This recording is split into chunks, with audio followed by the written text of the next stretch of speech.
Good morning, sports fans from all around the globe. I am your host, Jeff Dawson, East Coast Sports Investors, and this is your breakfast bankroll for Tuesday, August 2nd, 2022, our weekly trip to Beantown, where my man, Mr. Julien Edlow from DraftKings, gets us caught up to speed on what's going on in his world, his lanes.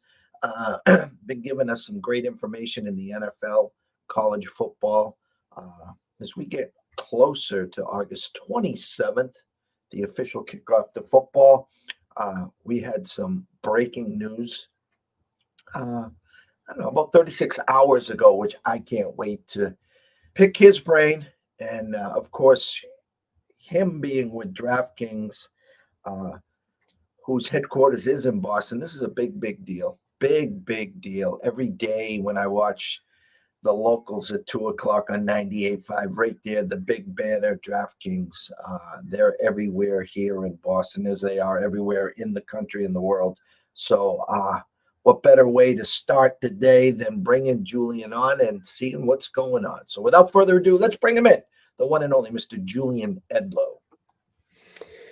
Yeah, man, it's pretty awesome. I don't think a lot of people thought that the Massachusetts bill was going to go through this time around, and that would probably mean taking a while until we got there. And we're already, as DraftKings home state, I think Massachusetts just became the 30th state to legalize. So kind of behind the ball, I guess, but we got there, and it's very cool. And I think being in sports betting being legalized in the home state of DraftKings is going to bring forward a lot of cool opportunities. I don't know what they are yet. I will certainly, I don't make any of these decisions, but I will certainly voice my opinions of, hey, a DK Sportsbook would be cool here. Hey, a DK Sportsbook event would be cool at this game.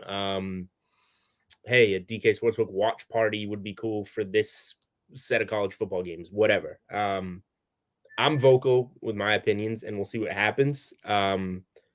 But things will happen with this bill being passed, and it's going to be pretty cool.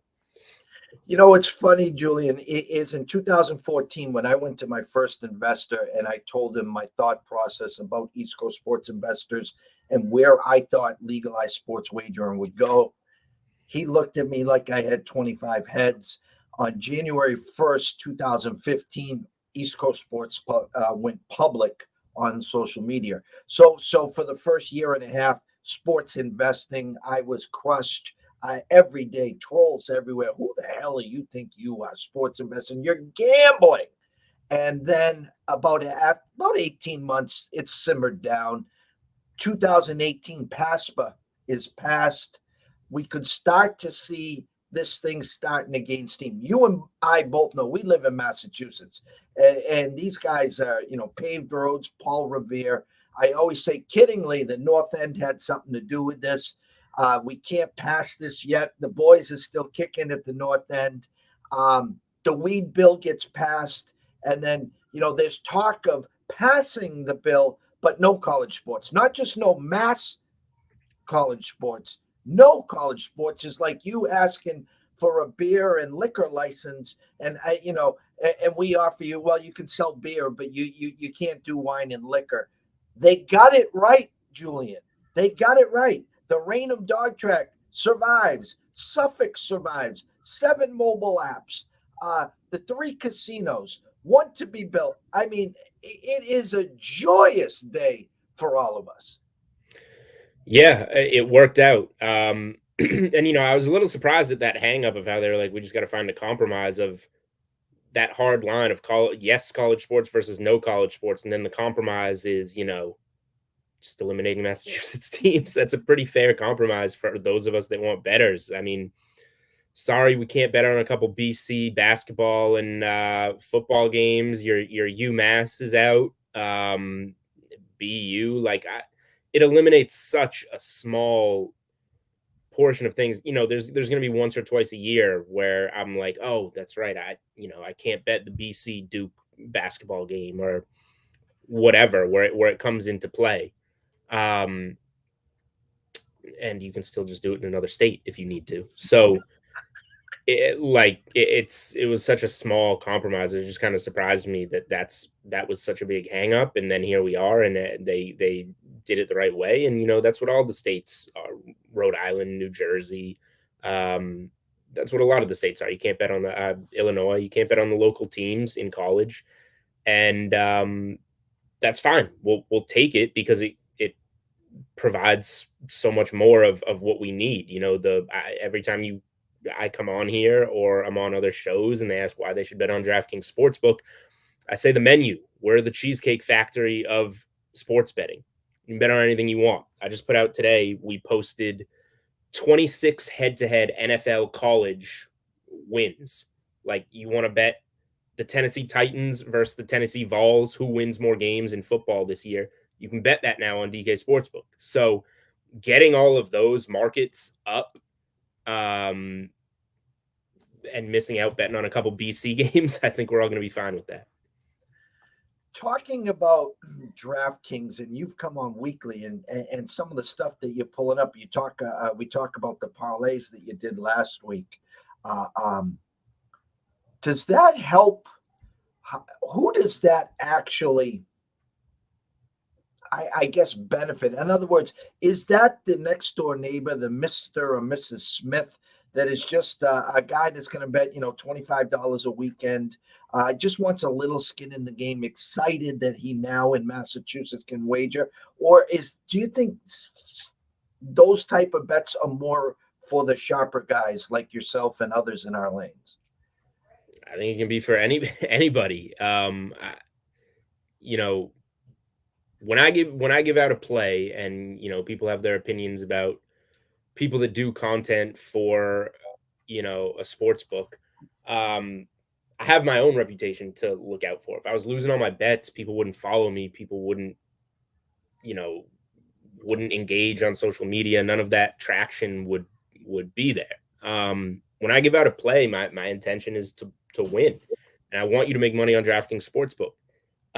So it is a unique job, but why do I want you to make money on DraftKings Sportsbook? Because it brings customers in, it brings business in.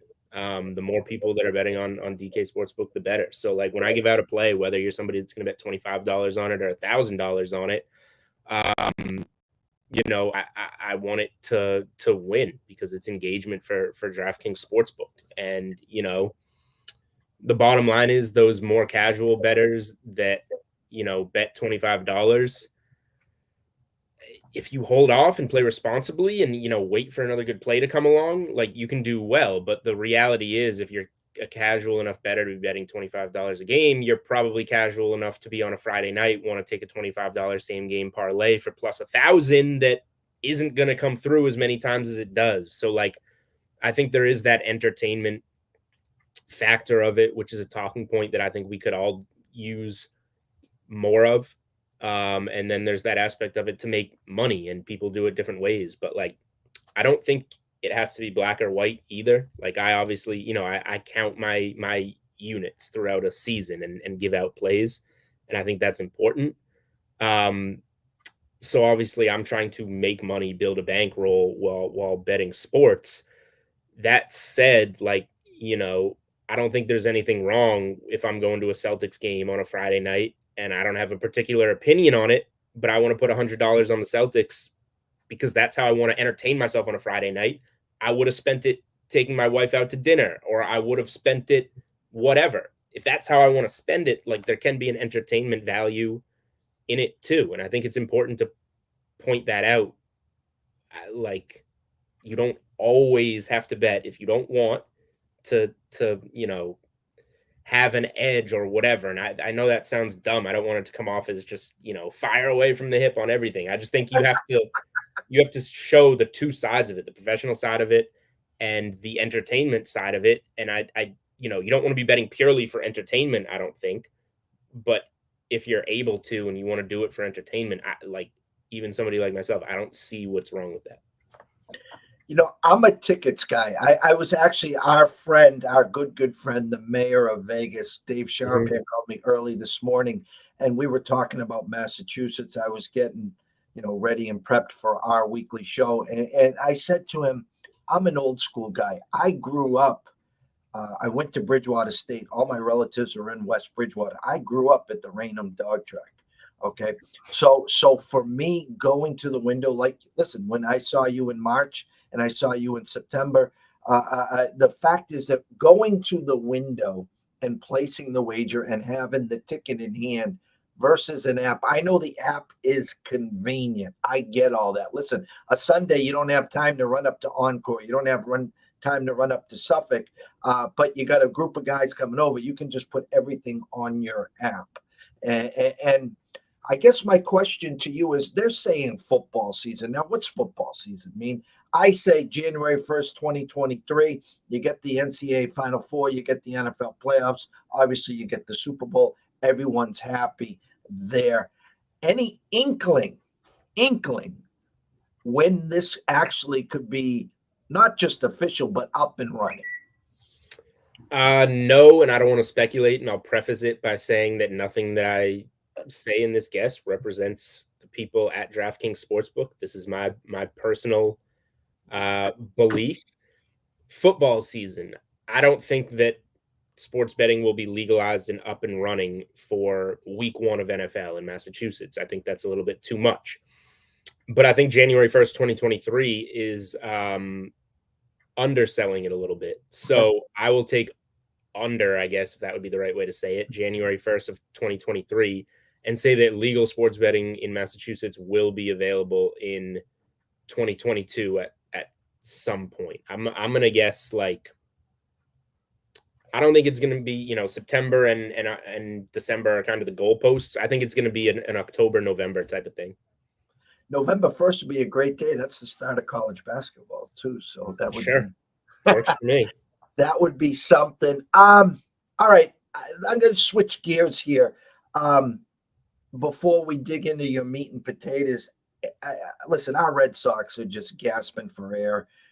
Kind of sad what a difference a year makes. We were a year ahead of schedule, obviously, last year. Made a great run, made it to the play-in game, beat the Yankees, beat the Rays, and then made it to Game 6 in the ALCS. It was an amazing run, an amazing year. Are we buyers? Are we sellers? It's trade deadline day. If you had to call up your DraftKings cronies and said, hey, all right, I want to bet Juan Soto goes to ? What kind of odds are you giving? A, if he leaves the building, and B, are you buying the hype that if he does, it's to the Padres? The Padres seem like they can give the most, and also like they might need him the most. The Padres have been super aggressive over the last couple of years. I think the Cardinals are an interesting team.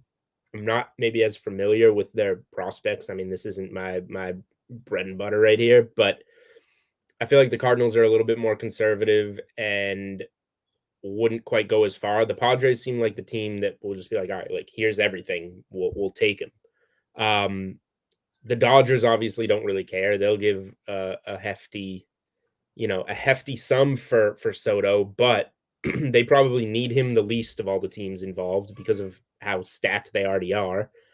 And it sounds like the Padres have more to offer. So and that weird trade for Hader, the Braves closer, the Padres left out all the pieces that they would need for that Soto deal. So for me, I get it would be the Padres if I'm picking a team that he goes to, because they'll pay the most. I would put it at maybe like a coin flip, I guess, of happening, because he's still under contract for so much longer. There's just no reason that, like, the Nationals could keep him for the rest of the season and still get the same exact thing over the summer. Like, the deals aren't going to change. People are still going to be lining up. They're still going to be just as desperate to get a bat like that they can control for, like, the rest of his career for the cost of $500 million. But yeah, so I don't see what makes the difference between now or the off season. I think the Nationals should use that and say, like, look, we've no problem keeping him. We're just going to ask for what we're asking for now again once we can trade him again. So you can either give us what we're asking for now or you can wait, would be the way I would put it. And we'll see if that makes anything happen. Football, August 27th, the kickoff. We had a handful of games, and then obviously I just looked at that August 27th. I had to do some college football writing this morning. I just looked at that August 27th slate. It's always exciting to get that week 0 Saturday. Man, are those games bad. There's like not even one good, like last year I remember I had a good read on a game and I was excited for it. I think it was a Fresno State game, who I like again this year as a team overall. I can't find a good one this year, but well, listen, you can take my Cornhuskers. You can get them at, minus 12 against Northwestern. We have Riley on as our co-host, and he thinks Northwestern is sneaky this year. So that's kind of comical. I could just see Scott Frost in his this is it. I mean, how many years can we go through this madness? They're under over 7.5, and I went through their schedule, and I think honestly their last game of the year will be the coin flip. Do they get to 8 or not there? You're right. It is not. It's just the fact that football is here. correct. If I had you take your eyes a little further to that Labor Day weekend and the Ohio State Notre Dame game, we talked about it last week. The fact that, if you can get Ohio State team total over 37.5, the under over is 58. We've talked about that offense. Anything in that weekend really catch your eyes yet? My excitement to bet Ohio State team total overs has only grown since the last time that we've talked. So that one definitely jumps out to me. I'm staring at that 58 total, and I just want to bet the over. But I'm going to be, just in case, I don't think Ohio State's defense is good enough to keep Notre Dame under 20 in that game. I think Notre Dame will be in the 20s, but there's no reason to jump on that when we know a team total will be out. I want to just focus on Ohio State putting up points in that game. So that still jumps out. Let me keep scrolling through. The Utah-Florida game. Utah is a team that I'm super high on. I know a lot of people are, but I think it's the right side. That over 8.5, 9 wins for them. And a lot of those look ahead lines. I got them plus 1.5. They're now -2, I think, on DK Sportsbook. I think Utah is going to go to the Swamp and beat Florida under that new coaching staff. Utah should be ready to go. That's a Saturday game. Jules, can I ask you a question about that? And I don't like to play weather. I don't like to play the psychology game. Okay. But you know how the Patriots, when they play Miami in September, we struggle because of the heat there. And again, I'm not a meteorologist. It could be, 78 and balmy in the Swamp. But at any point, just initially looking forward, afraid of, that 95 and, 95% humidity in that second half where the Utah team is like gasping potentially for air here? Not really. I think they're going to be prepared enough. Utah's a team that has teams in the Pac-12 that they have to go to and play at altitude. They have to go play in the desert, Arizona State. They have to go play in Southern California, UCLA, USC. Like they can handle some conditions. And again, we don't know what the conditions are going to be anyway. So it has the potential to be there, but it's not something that's going to, knock me off of a side there. Rumbling. Go ahead. Go ahead. The rest of the card, a team that I'm down on, North Carolina. I bet them under 7.5 wins. I don't see how they get to 8-4 this season. Home opener for App State, getting 3 points. I think App State's a better team than North Carolina. So you're getting 3 points at home there. I think App State knocks off North Carolina outright on that opening slate. And then the Sunday night football game. I love that we get a Sunday night game, one Sunday night game, one Monday night game on that opening Labor Day weekend. Sunday night, I've bet LSU -2.5 against Florida State. Florida State's going to be pretty good this year. That game's being played in New Orleans. I like LSU there -2.5. Locally, the rumblings from our guys at 98.5 is the Patriots are they're lost. They are lost at camp. And I know it's just the start of August. We know a Belichick team always starts slow and they get better as the season progresses. I have put on paper on our show weeks and weeks ago that the Jets potentially could finish in front of the Patriots. What are you hearing? You getting nervous? I mean, I know it's only been a couple of days. I mean, is this a train wreck waiting to happen, or it's going to come together? I honestly haven't paid attention to a ton of the training camp stuff, but I was low on the Patriots to begin with. I don't think they're in position to have a very good season given the pieces that they lost and the pieces that they didn't have to begin with. So the Bills are going to win the division. The Bills are going to win 12 or so games. So for me, we'll see what the Jets are. But I think the Dolphins are clearly the second best team in the division. What I don't like is that they have a really tough schedule.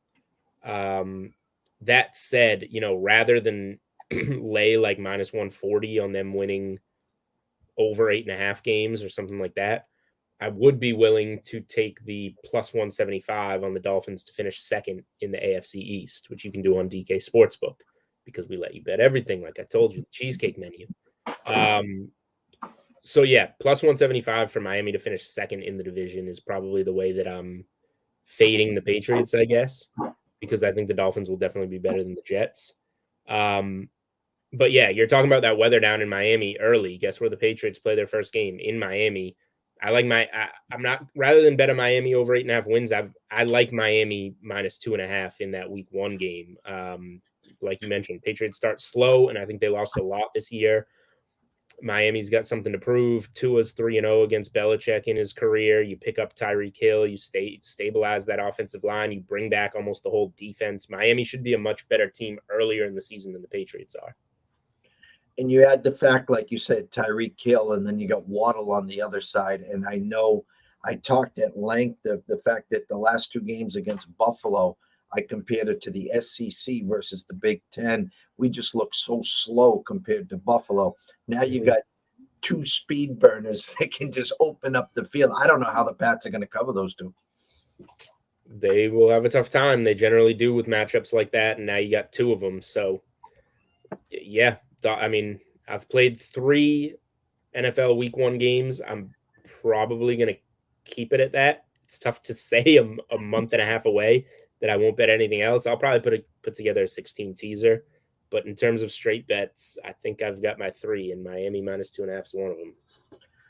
We got a handful of minutes left. This is what everyone's waiting for. You have put together some amazing parlays, some amazing futures, under overs, team totals for everyone watching and listening here for the past handful of weeks. I'm going to throw a soft lob. The stage is yours. Anything you got mixed up, brewing up, anything for the fans? So my favorite bet for college football is still the parlay I gave out. If that was that last week, And by the way, almost 150,000 views on TikTok. Thank you and very it much. still hasn't moved the line. You're all watching it, but you're not betting it. Don't move it. Yeah, that's Alabama, Georgia, and Ohio State all as division winners. DK Sportsbook is the only place that I have seen that will allow you to parlay division winners. Let me put it together right now and make sure it is that I'm not lying. It is still the same. Yeah, it is. Those 3 together, minus 125. It is parlayable on DK Sportsbook. I'll say this. Utah is a team that I've hyped up a lot. This isn't going to be, last week I gave you the safety net. I think that parlay is as safe as it gets when you're making a bet. So I'll reach a little bit this week. We have up to make the college football playoff on DK Sportsbook. I've bet the Utah over 8.5 wins. I've bet Utah to make the Pac-12 title game. I've bet Utah to win the Pac-12 title game. We will soon have up a Utah alternate over 9.5 wins for plus money. So to win double-digit games, I'll be giving that out as a play when we get that up on DK Sportsbook. So I'm just going to go all the way and complete the last step here and give out Utah plus 500 to make the college football playoff. Alabama's going to be in there. Ohio State's going to be in there. I think Georgia should be in there. I don't know about Clemson. I don't know if Clemson has what it takes. And if they lose twice, I don't know. So I have a feeling that Utah can, win 11 games and win the Pac-12. and at plus 500 potentially get in there. So I think Utah at plus 500 to make the college football playoff. It's plus 500, so I'm not guaranteeing anything, but I think it's a good number, and I think it has a good chance. So if you were to put one of your special parlays together, when that, could you do a Bama, Georgia, if you thought Ohio State with Utah, if that was your final four, could you parlay those four? So I don't think we can parlay to make the college football playoff, or can you? No, those are singles only to make the college football playoff. One thing that I am working on, I don't know if this is going to be live, this is just something I'm working on with our team, is to try and get both Alabama, Ohio State over 10.5 games. That's their win totals, both heavily juiced, to get that as a parlay, and to get Alabama and Ohio State to make the college football playoff parlayed together as kind of specials to post. So we'll see if we get those up. And if we do, that'll be one of the things that I'm giving out here as one of my special parlays, as you put them. Well, as always, we can't thank you enough. I know it's been a busy week. I want you to keep us. It's been a good news week. It's been a good news week, and we didn't actually. I got 2 minutes here, so Sure. Last week, the hype train, the KD to Boston. Like you even said, maybe this was a way to kick the tires for Miami, for Toronto to say, all right, guys, if you're in, let's step up the plate. Any news in the past week? Was that all smoke and mirrors, or is there still a potential that you think KD does come? No, I don't think that was anything. I think that was a push from Brooklyn to try and get other teams to up their offers. I don't know if it's worked. I don't know what type of conversations Brooklyn and Toronto, Brooklyn and Miami, I don't know what their conversations have been since that news broke. So maybe it did work for Brooklyn if they're getting any closer or getting any more pieces from those teams. But yeah, in terms of the Celtics stuff, I see very little chance that anything comes together. And if the betting market were up, I would say bet KD to start the season with Brooklyn. The only Julien Edlow, and Crawl has been working the whole time, Jules. You can follow him at Julien Edlow, at DraftKings, at DK Sportsbook, at DK Live, and catch his podcast, the Unreasonable Odds Podcast. As always, we can't thank you enough. Enjoy the week. And if you have any more breaking news, don't be afraid to keep us on speed dial. Will do. Thanks for having me, Jeff. Talk to you next week. All right. Have a great weekend. That's Julien Edlow. Thank you. Everyone here, we will be back. Scotty, we're going to be back around 5:30, 6 o'clock with the closing bell. We're going to get back that. Had a few days of darkness, took care of some family business, and we're back. And look forward to a busy week. On Wednesday, we will have our weekly trip across the border with Andrew McGinnis of Wade Talk and of McGinnis Picks. Thursday, wide open. We're trying to confirm a few guests there. And, of course, Friday, Dan will be back off of vacation in the Premier Lacrosse League. But in between, we're going to have some breakfast bankrolls, some closing bells, and you guys just be ready as we get closer to football. But we really try to figure out this thing called MLB. We have been ice cold here at EC Sports. It just doesn't matter what we do. We go first 5 minus the hook, and it's tied. We go full game minus a run and a half, we win by 1. We can't get those walk-off homers like the Twins last night. Instead, we get the bleeders to right, and the Guardians win 6-5 after blowing a 4-1 lead, of course, there. But it is what it is. We're here to keep working and grinding, and we can't thank you guys enough. So myself and Scott Webb will be back probably around 5:30, 6 o'clock for the closing bell. In between time, have a great morning, the rest of your morning and afternoon, and we shall see you soon.